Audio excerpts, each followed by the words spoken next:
ibadah sholat yang Allah perintahkan. Makanya kita bersyukur Allah masih memberikan izin kepada kita untuk menggabungkan Allah melalui sholat, melalui puasa, melalui ngaji Al-Quran. Ya, itu berarti pertanda keimanan terhadap Al-Quran.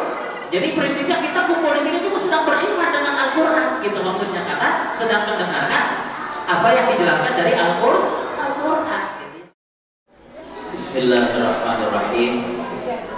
Assalamualaikum warahmatullahi wabarakatuh.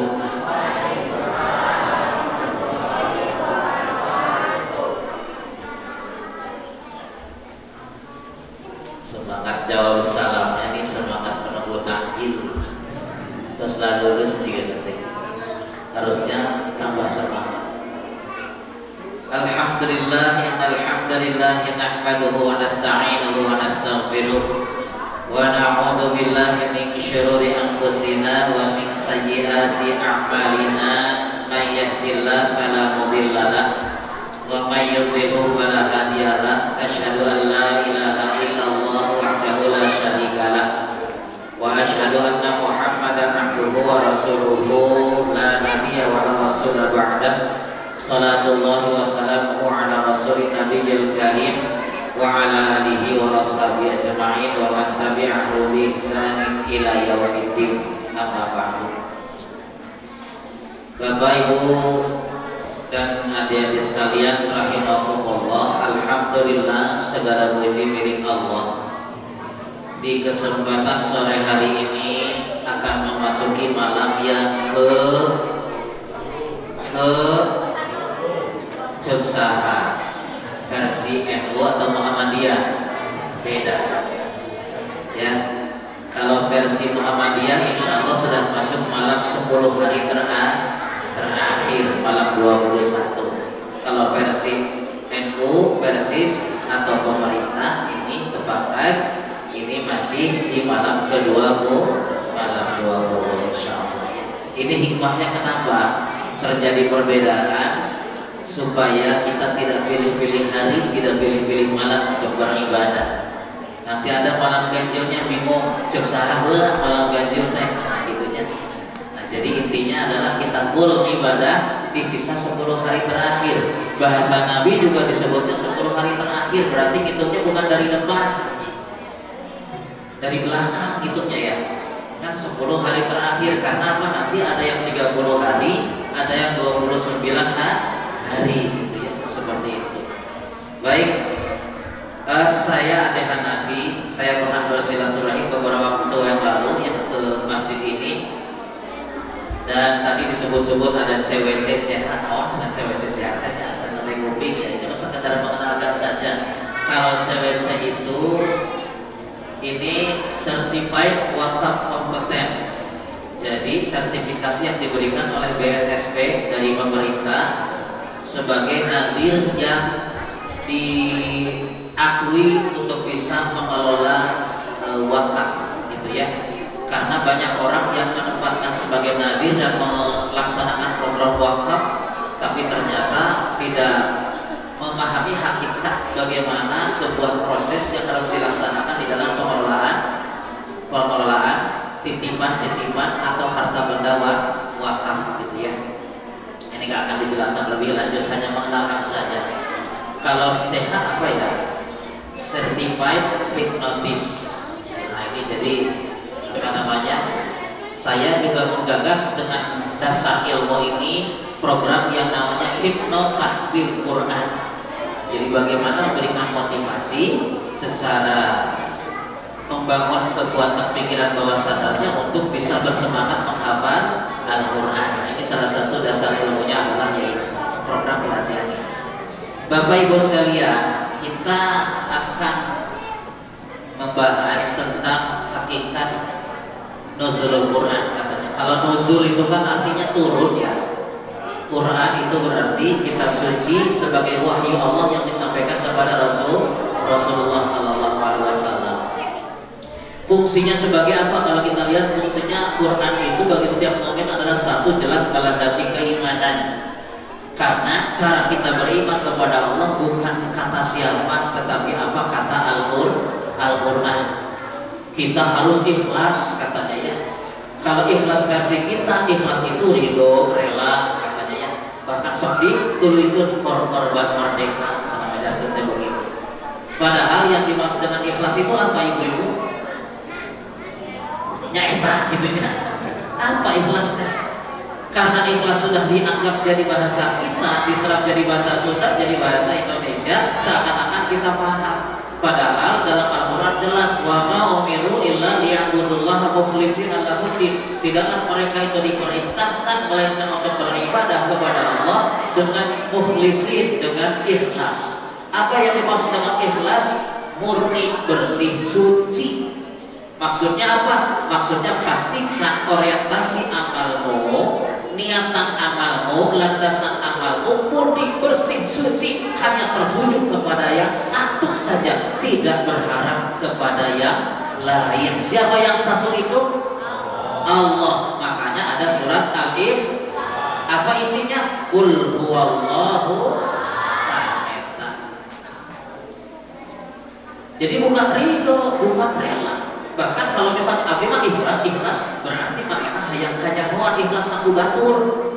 Padahal murni hanya karena jadi urusan kita dengan Allah itu nggak bisa diceritakan, nggak bisa diungkapkan.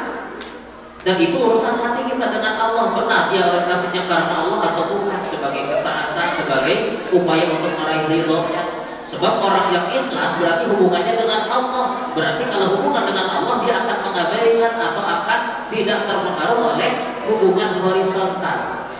Kapan kajian aya nu ngomongkeun misalnya aksi uang nyawa sehingga digentor pengajian pada makalah benar segala kitu kudu dia ngomongkeun kitu teh, berarti itu ibu masih terpengaruh oleh omongan selain Allah. Maksudnya omongan-omongan yang datangnya secara horizontal. Kalau vertikal mantap, abdi madang karena Allah, pepe dek ngomong ke naon ka abdi, dek ngomong ke hadep, dek ngomong ke goreng, abdi mah moal bedog ka pengajian, sebab abdi mah karena Allah, hoyong pahala di Allah, lain hayang kabuji, gitu kan? Itu ikhlas. Makanya ini Al-Quran itu landasan keimanan. Sekaligus juga maknanya adalah mengarahkan agar amal kita menjadi amal yang benar. Nah ini kalau dijelaskan satu-satu bisa nggak dapat materi intinya. Yang ketiga adalah menetapkan tujuan.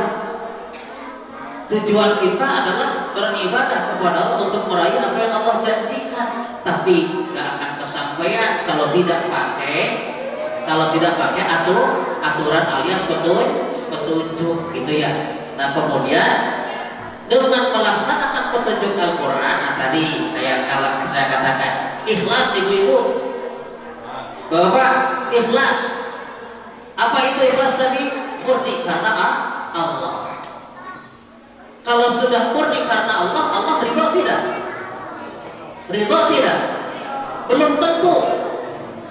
Ya, sebab ada orang yang ikhlas katanya karena Allah, tapi caranya nggak benar.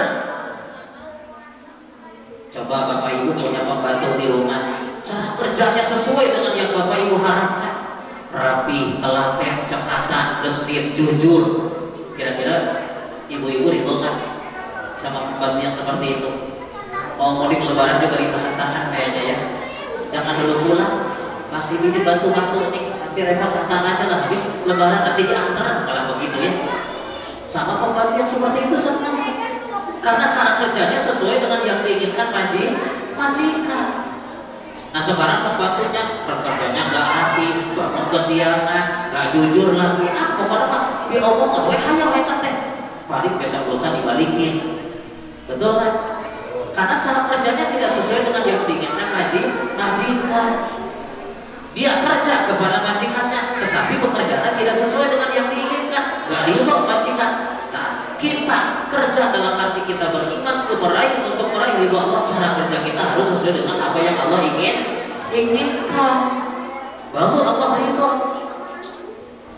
Kalau cara ibadah kita sesuai dengan apa yang kita inginkan, belum tentu. Misalnya sholat, ya, sholat tarawih, mending beli masjid ngapuleng lami atau mending gesit 7 menit beres. Kalau apa yang kita inginkan, pastinya pilih cepat beres. Bahkan untuk mencapai masjid yang 7 menit jalannya bisa 1,5 jam. Daripada lila lempang 1,5 jam mending sholat nalulilanya buku-buku ibadah kayak gitu mah. Maksudnya jauh di Jungjung nggak ya kita gara-gara kayak boros sholat atau 7 menit tarawih. Padahal kata Al-Quran ukuran pahala di dalam amal-amal akhirat, ukuran pahalanya itu adalah wa man aradal akhirata wa sa'alaha sa'yaha wa huwa mu'min fa ulaika kana sa'yuhum mashkura. Barang siapa yang menginginkan pahala akhirat karena dia yakin dengan apa yang Allah janjikan dan dia berusaha dengan sungguh-sungguh, maka kelak yang akan dibalas adalah usahanya. Berarti dengan demikian ibu yang dibalas oleh Allah bukan ibu selesai 11 rakaat 23-nya, tetapi seberapa besar perjuangan dan pengorbanannya. Itu yang Allah inginkan. Di mana kita temukan pemahaman seperti itu? Al-Quran. Makanya mengarahkan amalan, menetapkan tujuan, menjanjikan keridhaan dan tentunya membina ketakwaan. Seperti tadi dibaca surat ayat tentang puasa, la'allakum tattaqun. Target itu ibu, ya. Takwa ini merupakan target pengabdian kita, keimanan kita di hadapan Allah Subhanahu wa Ta'ala untuk meraih takwa. Makanya Allah jadikanlah episode kehidupan kita itu dipertemukan dengan episode-episode takwa. Hariannya sholat, pekanannya ibadah sholat Jumat, misalnya bulanannya ada rangkaian ibadah-ibadah yang dilaksanakan sebagai sunnah-sunnah di dalam satu bulan. Salah satunya misalnya saum sunnah Senin Kamis atau Ayyamul Bid yang ada pada setiap 13, 14, 15 misalnya. Nah tahunannya ada kita ketemu dengan Ramadan. Jelas sekali dalam ayatnya kutiba alaikumusiyam kama kutiba alal ladzina min qablikum la'allakum tattaqun, agar kalian menjadi orang yang bertakwa. 3 alasannya, tapi saya tidak akan jelaskan detail. 1, kenapa kita harus mencapai takwa? Karena kita nanti ingin menjadi kelompok manusia yang diperhatikan Allah, bukan dilupakan Allah. Sementara Allah hanya memberikan perhatian kepada orang yang bertakwa. Yang kedua, kita ingin dihindarkan dari siksa api neraka. Sementara syarat untuk terhindar adalah diselamatkan dari api neraka adalah takwa. Kemudian kami menyelamatkan orang-orang yang bertakwa. Yang ketiga, orang yang bertakwa adalah orang yang dijanjikan surga. Jadi 3 itu ya alasannya kenapa kita harus menjadi orang yang bertakwa. Nanti di akhirat ingin diperhatikan Allah, dihindarkan dari api neraka, dijanjikan surga. Nah, Bapak Ibu sekalian, sementara petunjuknya sendiri apa untuk mencapai surga? Al-Quran. Yang mana Al-Quran itu diturunkan oleh Allah Subhanahu wa Ta'ala. Para ulama sepakat karena dasarnya sangat kuat, yaitu Al-Quran sendiri yang mengatakan syahrul Ramadan alladzi unzila bihil Quran. Seakan-akan Allah sedang mewanti-wanti, ingat loh ini bulan Ramadan, yaitu bulan diturunkannya Al-Quran. Kalau saya boleh tanya, apa amal utama kita di bulan Ramadan?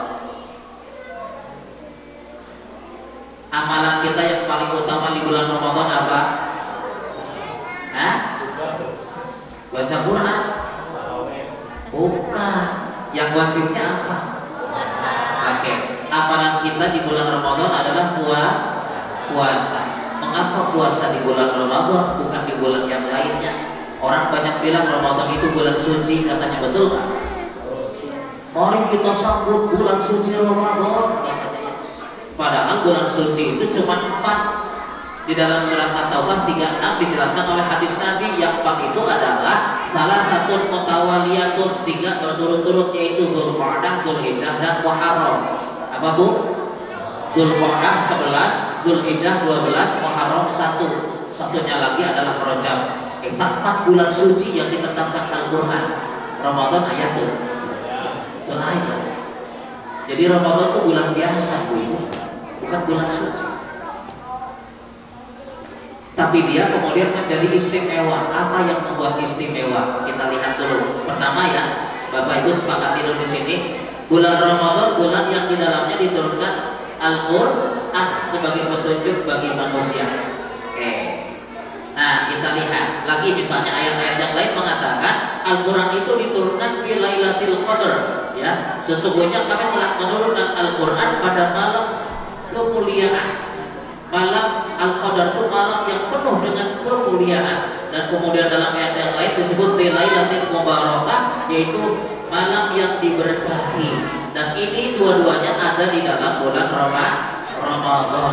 Jadi di bulan Ramadan secara umum ada satu malam di mana di situ diturunkan Al-Quran, yaitu malam Al-Qadar, yang disebut juga malam yang penuh dengan keberkahan.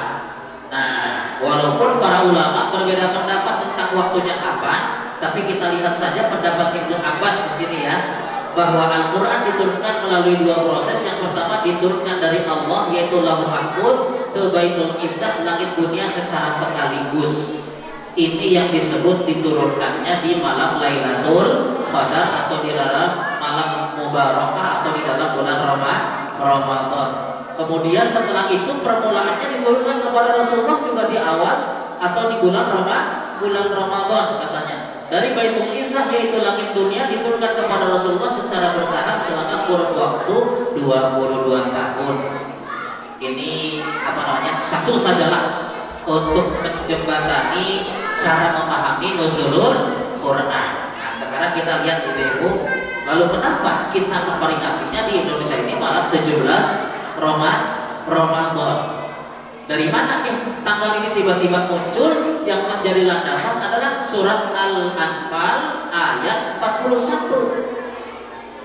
In kuntum amantum billah wa ma anzalna ala abdina, jika kamu beriman kepada Allah dan kepada apa yang kami turunkan kepada hamba kami, yaitu Muhammad, maksudnya yang diturunkan kepada Nabi Muhammad adalah Al-Quran di hari Furqan, hari yang membedakan antara hak dan batil, yaitu dijelaskan yaumul taqal jam'ani, hari bertemunya dua pasukan. Yang dimaksud dengan pasukan di sini adalah kaum kafir dan kaum muslim pada perang Badar yang terjadi pada 17 Ramadan pada tahun 2 Hijriah.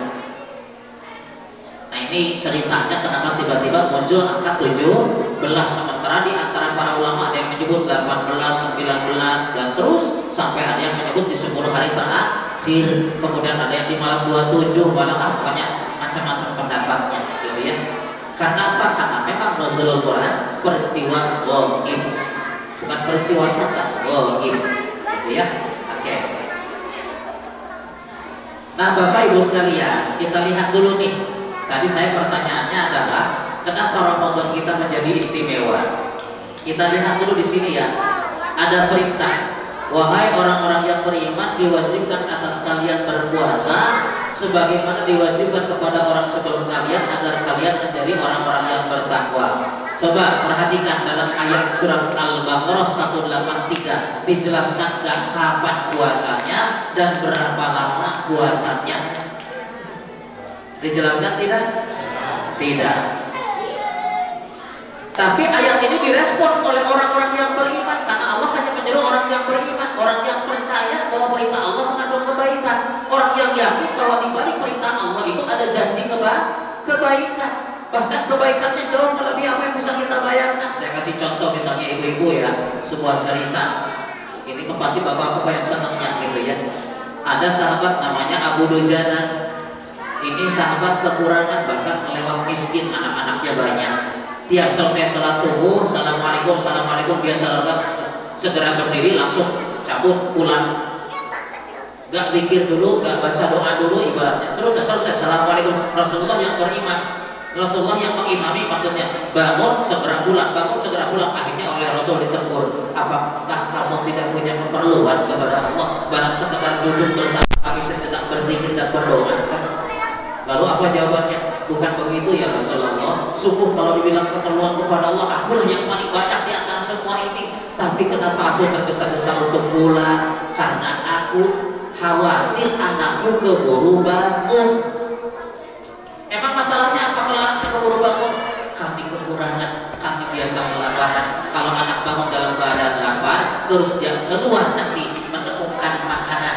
Loh, memang apa? Sebab aku punya tetangga yang punya kebun kurma, dan satu pohon kurmanya yang paling lebat, yang paling bagus buahnya, dahannya condong ke halaman depan rumahnya yang suka buahnya berjatuhan.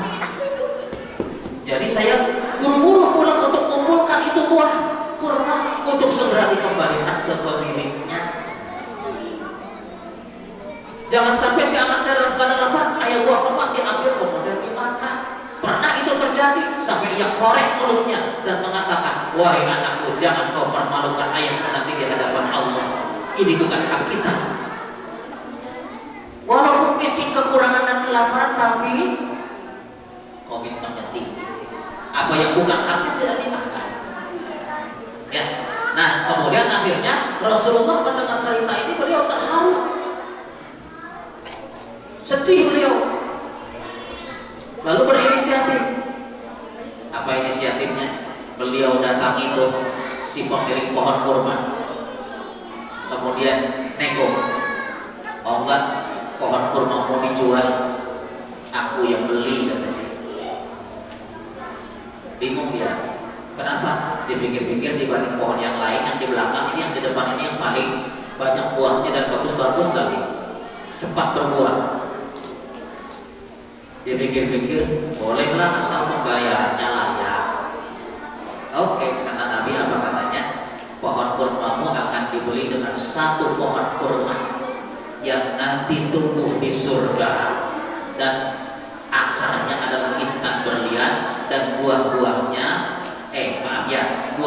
nanti adalah bidadari-bidadari di surga sebanyak buah yang tumbuh di pohonmu.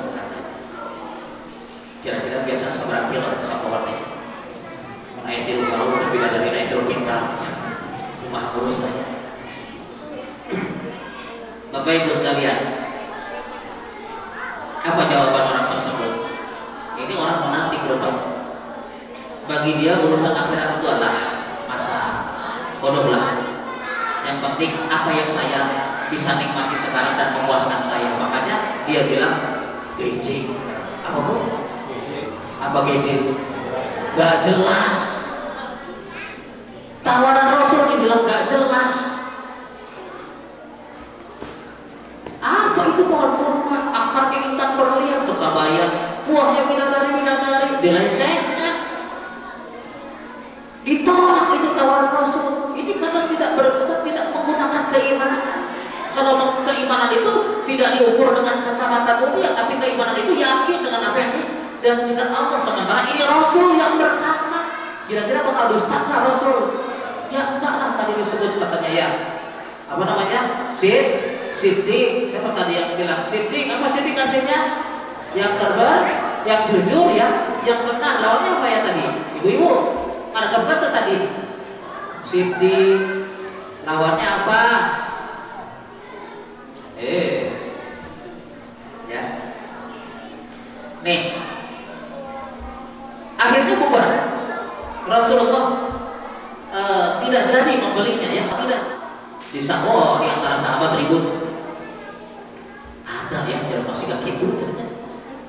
Situ pun bisa ya udah jalan mati gitu. Pokoknya heran gitu. Kenapa kalau Rasul ditolak? Tapi ada yang penasaran di antara sahabat. Langsung mendekati Rasulullah. Ya Rasulullah, kira-kira tawaran itu masih berlaku enggak? Nanya aja begitu. Ini orang yang cerdas dengan keimanannya, langsung saja begitu dia nyampe. Ya Rasulullah, tawarannya masih berlaku enggak? Kata Rasulullah, masih berlaku.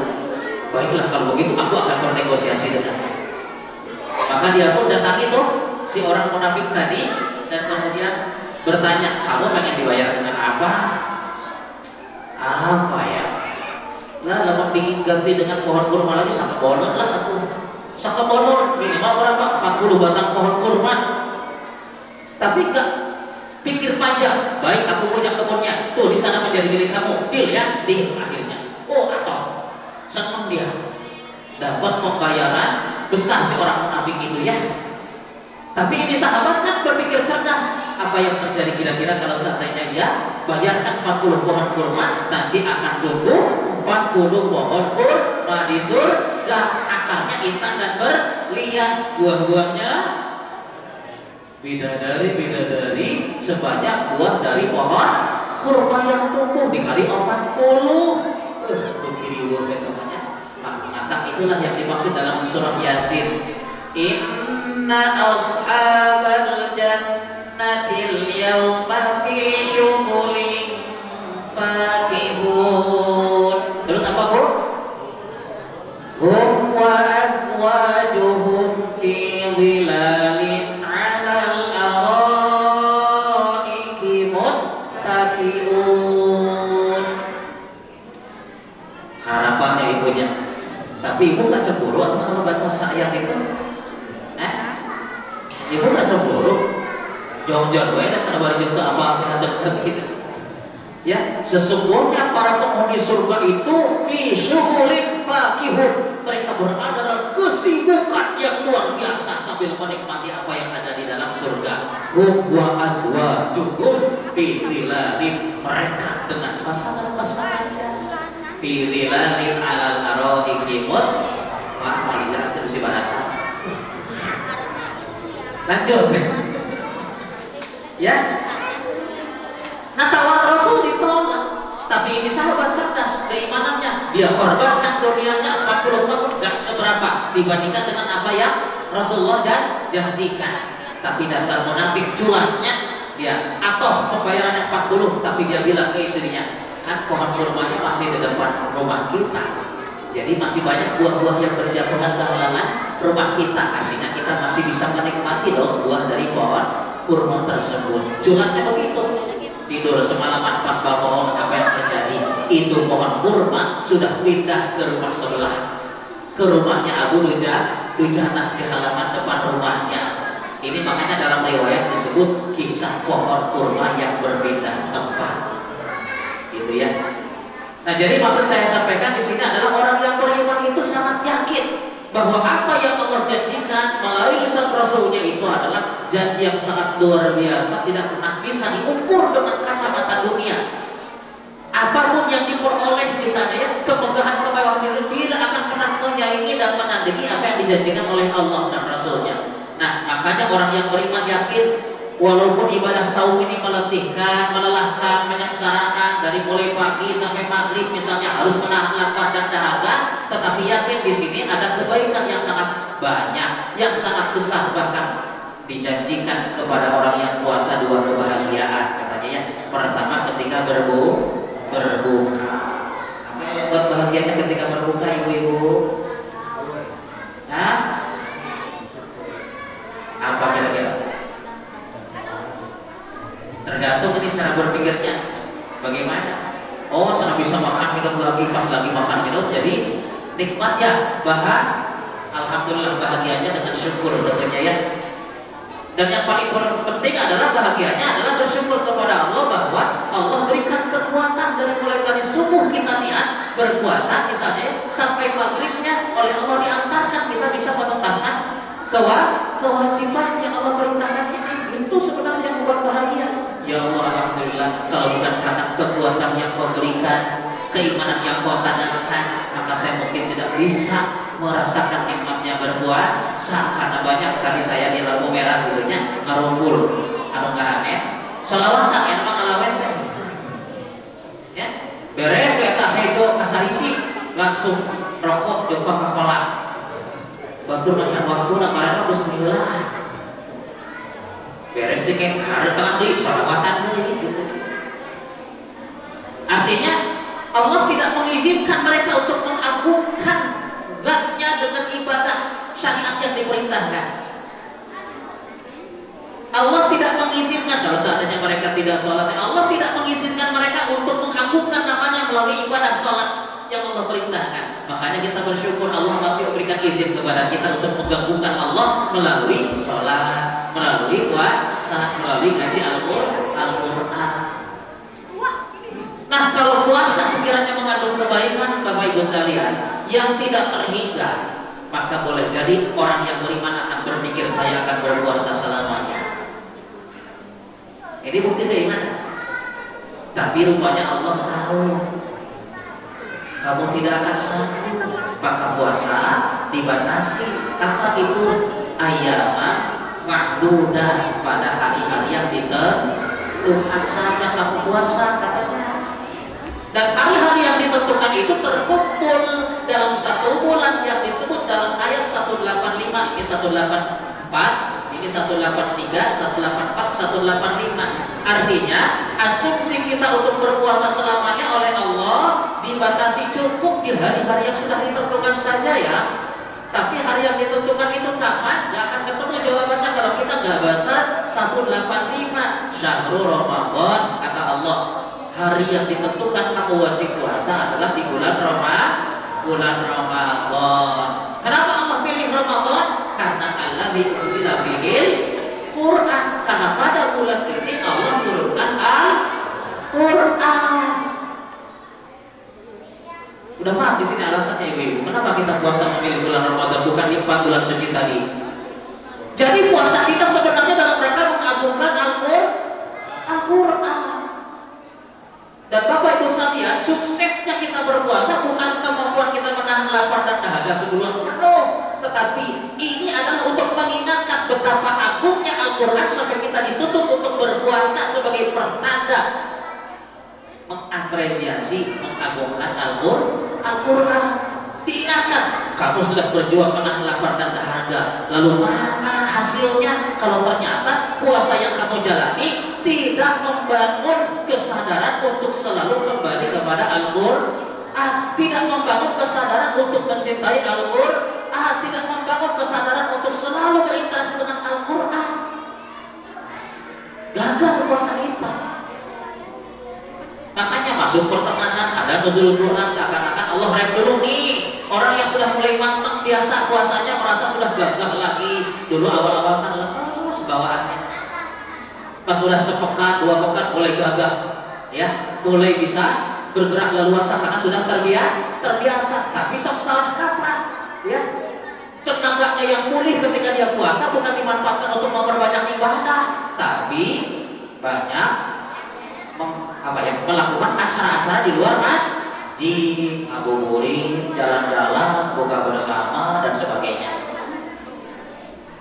Ya, kemarin aja saya pulang tarawehan dari daerah Jalan Suci, orang jalan Kano Sartik, jalan ke Trunojoyo, ya ke apalah gitu yang mau jalan Juanda, si horeng yang ke jalan Pamrame, macet jadinya, ya.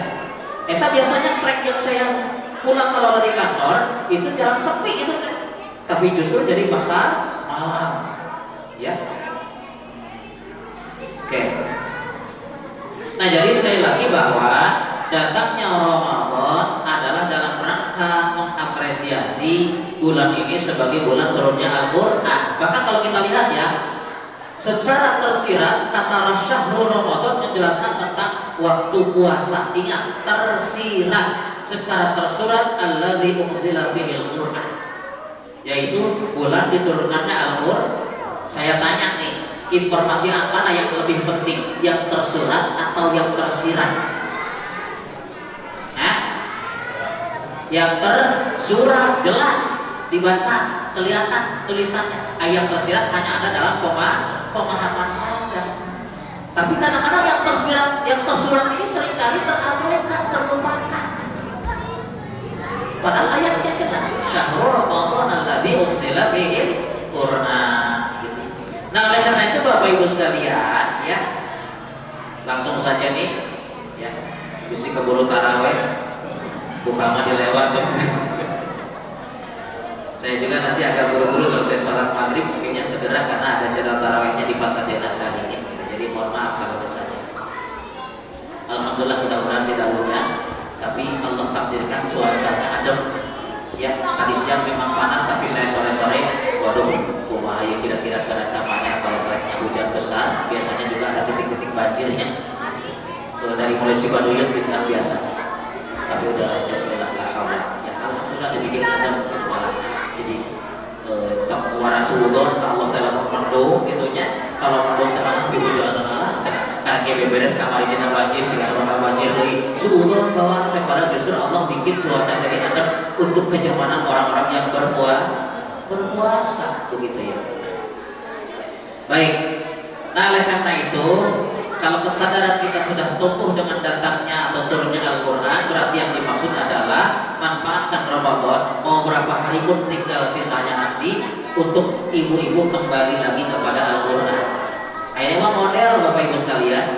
Ibu-ibu rajin memang kumpul di masjid untuk khataman kesaratan campur. Atos masih meriah kan? Atos saja. Ayo programnya di sini, Pak Adi ada? Ada. Tapi di masjid yang lain mah begini kan? Udah hatam Pak Ustaz, katanya kami kejar 2 minggu selesai, katanya begitu. Oh gitunya. Bagus satu bisa jadi staf lagi ya untuk khataman 2 minggu kemudian. Tuh beres we, udah sekali cakap. Nah, pakai gitu, ya kan seur order. Akhir Ramadan mah seur order, sadanya bakal sibuk riweuh begitu majarkeun teh. Padahal mah justru semakin berakhir Ramadan justru semakin ikatan harus semakin kuat. Tidak mungkin di masjidnya nggak apa-apa, baca sendiri, manfaatkan setiap selang-selang waktu, jeda-jeda waktu, balik lagi Al-Quran, baca semampunya.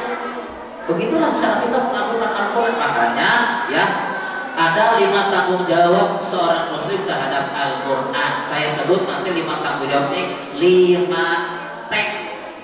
Apa Bu? 5 T. T itu bisa dengan huruf T, bisa dengan huruf T, bahasa kita sama ya. Tapi saya tanya dulu, kira-kira ada yang tahu nggak? T yang pertama apa? Teuing atuh, sedang wajar tanda-tandanya.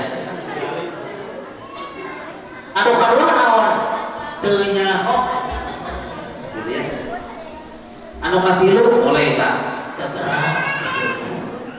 Akhirnya dikasih tahu, pasti kasih tahu apa jawabannya. Tah eta. Ya. Yang pertama apa? Kita lihatlah. Di sini ada 5 T ya. Nah, langsung saya sebut di sini. 5 tanggung jawab muslim terhadap Al-Quran. Yang pertama adalah tahsin wa tilawatuha atau tilawah wa tahsinuha. Rutinkan membaca dan baguskan bacaan. Satu apa? Tahsin, maksudnya rutinkan membaca dan baguskan bacaan. Bagus bukan indah suara, tapi bagus maksudnya tertib, teratur, huruf-hurufnya, makhraj-makhrajnya, panjangnya, gunnahnya, gitu ya. Oke, yang kedua apa? Yang kedua adalah tahfidz, menghafal. Sebab kalau Bapak Ibu nggak punya hafalan Al-Quran, sholat malah jadi. Ya, minimal kan Al-Fatihah perlu dihafal sanes. Oh nya, kita mah terhafal lagi gitu mah cenanya. Menyakan wae pembukaan we heula dana oge nya. Kan pembukaan teh lain kemudian asal dibuka, kedah dilebetan gitu maksudnya mah. Jadi tong Al-Fatihah hukum hafal teh gitu ibaratnya. Oke, orang jelaskan. Ini kita jelaskan poin-poinnya dulu. Yang ketiga tabdib itu memahami. Ya, tabdib memahami. Kalau tabdib apa tadi?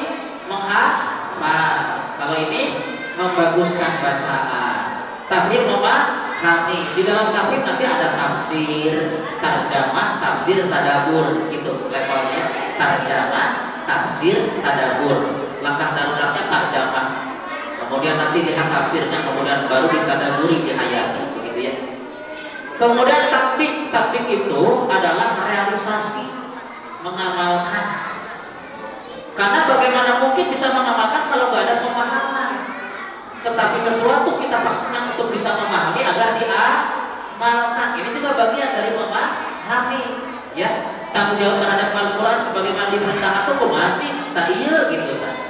Dan yang terakhir adalah tabligh, menyampaikan.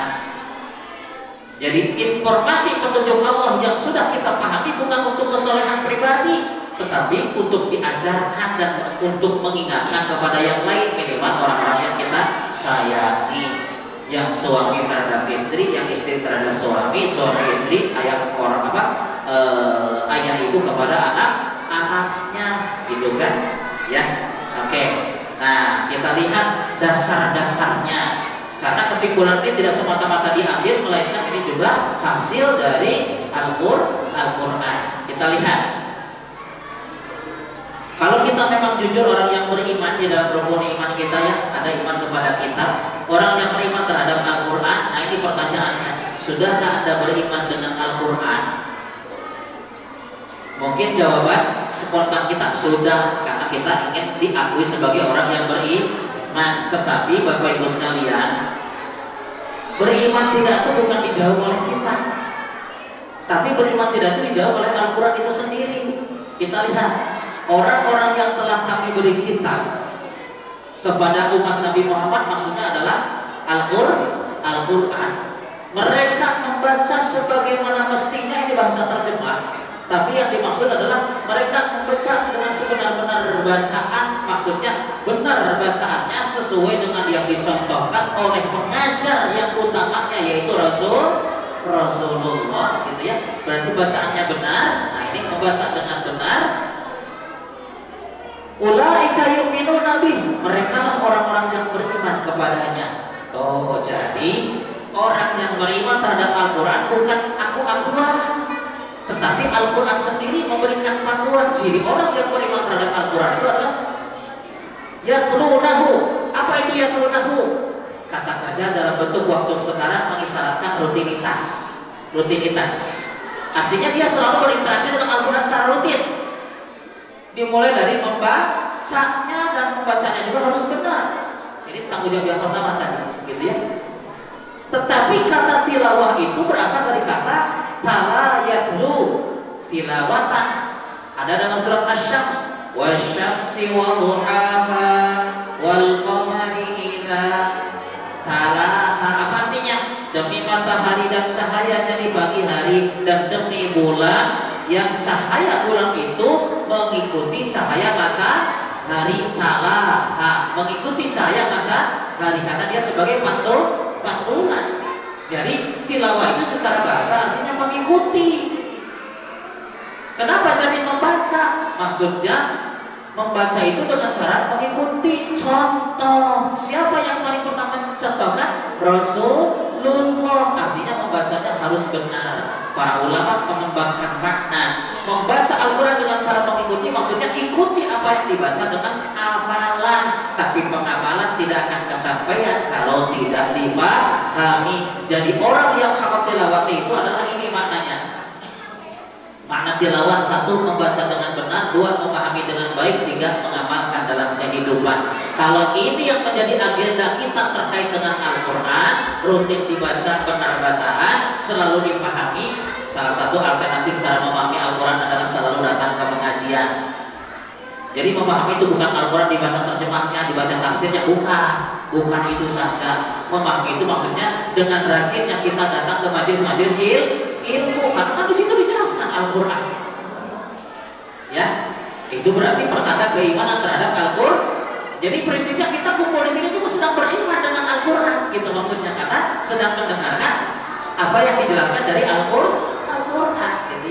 Nah, kemudian ini menjadi modal untuk diamalkan. Itulah orang-orang yang beriman. Wa may yakfur bihi fa ulaika humul khasirun. Kalau dia mengingkari amal-amal ini, maka dia adalah orang-orang yang nanti dijamin merugi, binasa, celaka, sengsara. Gitu ya. Ini taksir. Yang kedua, kenapa kita harus menghafal, Bapak Ibu sekalian? Ya, menghafal hukumnya memang tidak wajib. Ya, hanya ditegaskan saja dan dianjurkan saja. Tetapi bagi orang yang beriman, dilihat di sini. Inna lillahi, jangan wa inna ilaihi raji'un. Inna lillahi ahlina minan nas. Biasa disebut inna lillahi wa inna ilaihi raji'un, sudah gitu ya. Sahara mau, dia sudah gitu ya. Sesungguhnya Allah memiliki keluarga di antara manusia. Sahabat langsung berespon, wah, kalau Allah punya keluarga di antara manusia lagi di bumi, berarti nanti pas saatnya bertemu pasti yang paling pertama dicari sama Allah. Makanya sahabat antusias, manhum ya Rasulullah, siapa mereka itu wahai Rasul? Rasul menjawab, hum ahlul Quran, ahlullah wa khasatuhu. Mereka itu adalah ahli Al-Quran, maksudnya keluarga Allah dan orang-orang yang diistimewakannya. Ahlu itu artinya keluarga. Ya, keluarga Allah di muka bumi itu adalah mereka yang senantiasa terikat dan sibuk dengan Al-Quran. Makanya Ramadan datang berkah. Kalau kemudian ibu-ibu gairahnya tumbuh, semangatnya muncul untuk selalu membaca Al-Quran, tapi pastikan jangan saramadonon hukul. Makanya hikmah Ramadan itu la'allakum naon hartosna, agar kalian menjadi orang-orang yang agar itu kata harapan, Bapak Ibu, kata harapan. Yang namanya harapan, sok ibu menjenguk tetangganya yang sakit di rumah sakit, sebelum pulang singa ngalamannya, kata harapan, betul nggak? Semoga lekas sembuh, kata harapan, betul nggak? Tapi pasti ke kira-kira besok lusa cager, belum tentu. Kita hanya berharap. Artinya harapan itu bisa kesampaian, bisa tidak. Jadi lamun Al-Quran yang saramadan non hukum, lalu tatakunya kira-kira kesampaian nggak? Kaos nanti maksudnya sibuk dengan Al-Quran hanya Ramadan yang pas masuk Syawal mah bebas tuh,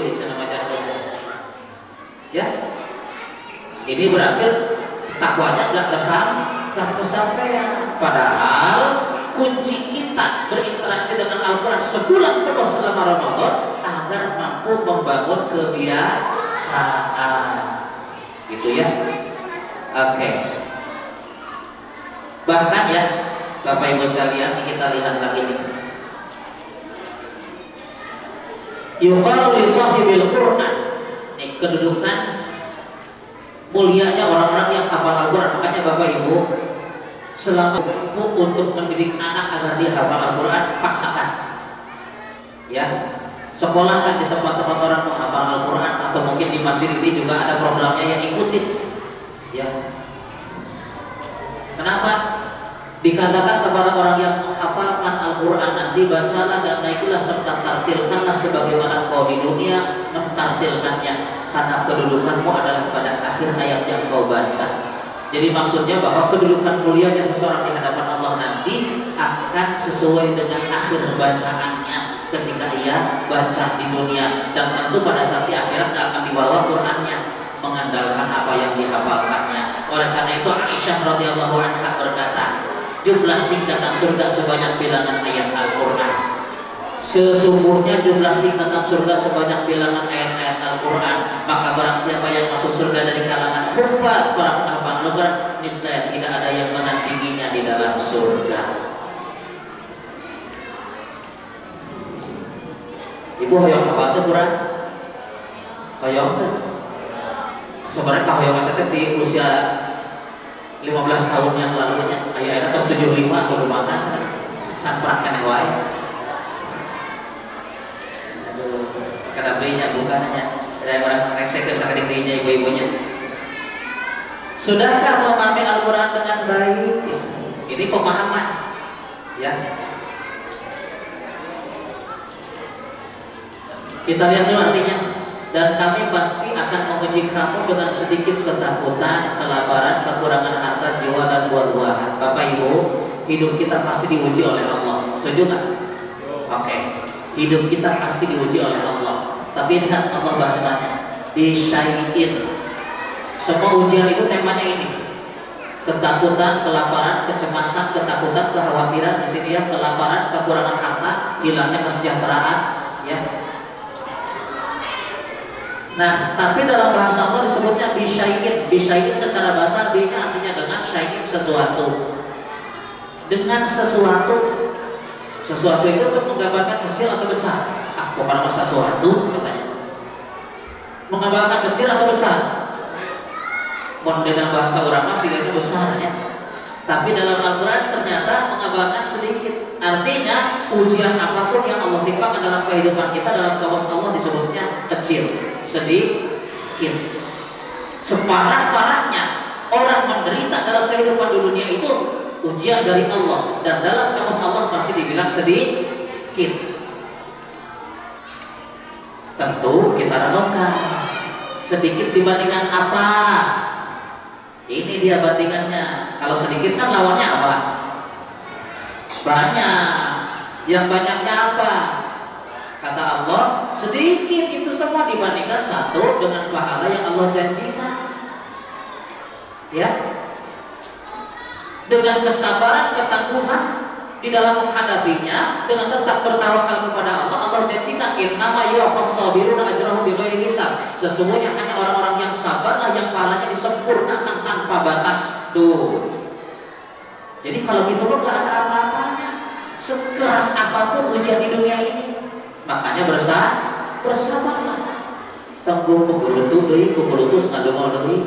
Komo di orang racamanya lamun gas di kota pasti we pulang teh macet gitu. Dina jembatan cenah nafsu we bawa anak teh. Ya. Da kun nafsu oge bari jeung hohoak gitu nya ceuceuleungan da anak-anak jadi lancar.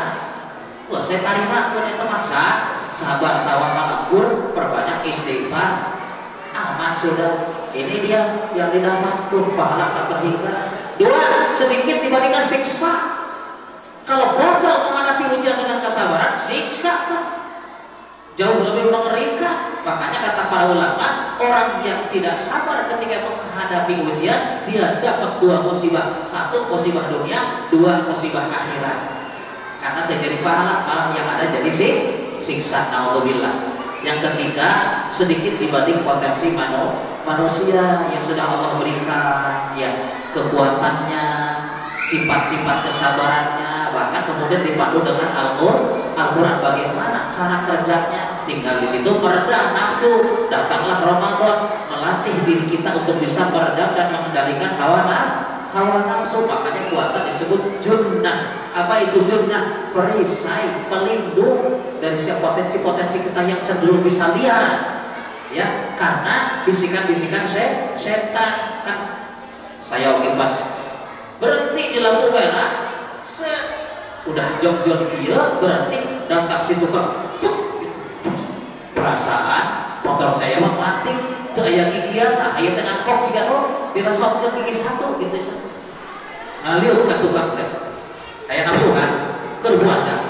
Ngalieu ka tukang teh. Aya di tukang teh. Kitu. Urang teh geus kieu tadi nama. Jadi tutuna jempol gitu. Ingat orang yang puasa itu cenanya gitu, jangan emosi gitu maksudnya begitu ya. Nah gitu ya. Nah ini maksudnya pemahaman Al-Quran sampai harus seperti ini. Waktunya sudah masuk ya. Terus saya ada baca di masjid. Pun masih itu ada maghrib apa dari panori itu. Ini nuan teratur gitu. Sudah ya? 3 menit lagi. Oke sih. Ya. Baik, saya simpulkan saja di sini ya. Ini penting Bapak Ibu sekalian.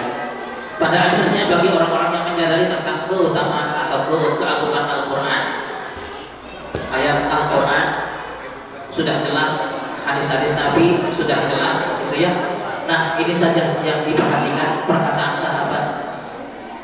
Beribadahlah kepada Allah semampumu dan ketahuilah bahwa sesungguhnya kamu tidak akan pernah mampu beribadah kepada Allah dengan sesuatu yang lebih dicintainya dibandingkan membaca firman-Nya.